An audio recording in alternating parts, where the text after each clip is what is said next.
नमस्कार, आप देख रहे हैं प्रो करनाल न्यूज। मैं हूं आपके साथ विकास महला। इस वक्त की बड़ी खबर नगर निगम चुनाव को लेकर, जहां पर नगर निगम के अंतर्गत आने वाली पूरी जनता निगाहें हैं वो टिकाए बैठी थी कि नगर निगम के चुनाव कब होंगे और कौन है नगर निगम के चुनाव में मेयर पद के लिए चुनाव है लड़ सकता है। हरियाणा में 8 नगर निगम है और सभी की निगाहें इन पर टिकी हुई थी कि कौन नगर निगम के अंतर्गत मेयर पद के लिए चुनाव है वो लड़ सकता है। हाल ही में जो पंचकुला से खबर आ रही है, अर्बन लोकल बॉडी के हेड ऑफिस में आज जो नगर निगम के ड्रॉ है वो निकाले गए हैं। मेयर पद के लिए ड्रॉ है निकाले गए हैं कि कौन सी कैटेगरी के लोग चुनाव है वो लड़ सकते हैं। जो हम आपको बता दें कि 8 नगर निगम की डिटेल हमारे पास इस समय मौजूद है, जहां पर आप देख सकते हैं कि करनाल का जो मेयर पद की सीट है वो ओपन रहेगी, जिसमें कोई भी चुनाव है वो लड़ सकता है। जनरल कैटेगरी में महिला या पुरुष कोई भी चुनाव लड़ सकता है,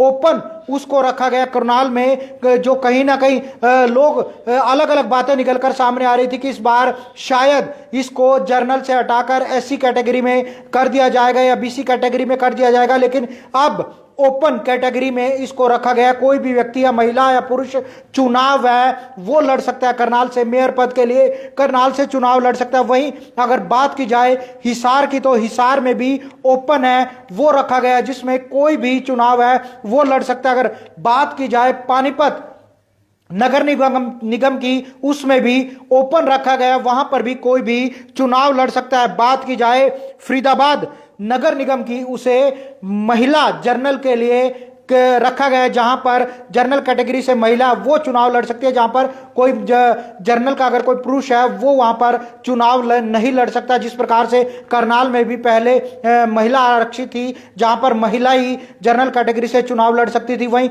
इस बार फरीदाबाद में महिला चुनाव है जर्नल कैटेगरी से वो लड़ सकती है। वहीं अगर बात की जाए रोहतक में एससी वर्ग के लिए उसे आरक्षित है वो कर दिया गया, जहां पर एससी समाज से जुड़ा कोई भी महिला या पुरुष है वो चुनाव वहां पर लड़ सकता है। बात की जाए यमुनानगर नगर निगम की, यमुनानगर नगर निगम को भी एससी वर्ग महिला के लिए, एससी वर्ग से महिला वहां पर चुनाव है वो लड़ सकती है, जिसमें कोई जर्नल का व्यक्ति चुनाव नहीं लड़ सकता। अगर बात की जाए मानेसर की, मानेसर को जर्नल कैटेगरी में रखा गया है, जहां पर जर्नल कैटेगरी में आने वाले लोग वहां पर महिला हो या पुरुष हो कोई भी वहां पर जो चुनाव है वो लड़ सकता है। साथ ही साथ गुरुग्राम नगर निगम को बीसी ए के लिए रिजर्व है वो किया गया है।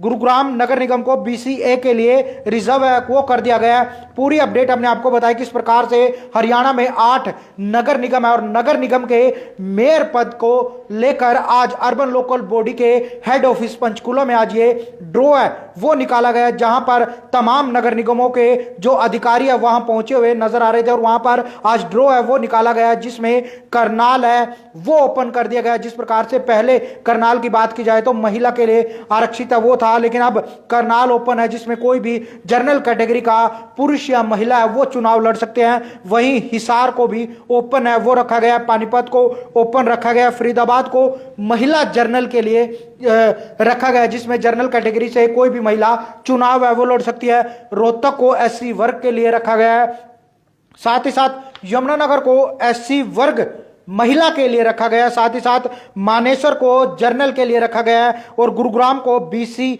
ए के लिए रिजर्व में रखा गया। और जल्द ही नगर निगम के चुनाव है वो हो सकते हैं, क्योंकि सबको आस थी कि जल्द ही नगर निगम के चुनाव होंगे और सरकार की तरफ से भी कहा जा रहा है कि जल्द नगर निगम के चुनाव वो करवाए जाएंगे। हालांकि वार्डबंदी को लेकर पिछले दिनों में वार्डबंदी को लेकर ऑब्जेक्शन है वो भी लगवाए गए थे, लेकिन अब उनको दूर कर लिया गया और जल्द ही चुनाव होंगे। करनाल में तकरीबन 20 वार्ड हैं वो बनाए गए और उनका भी जल्द ही ड्रॉ होगा या उनके बारे में जो जानकारी आएगी वो भी आपसे साझा करेंगे कि किस प्रकार से कौन से वार्ड में किसके लिए आरक्षित रखा गया, कौन सा वार्ड जर्नल में रखा गया और कौन सी कैटेगरी के लिए रखा गया, कौन उसमें चुनाव लड़ सकता है।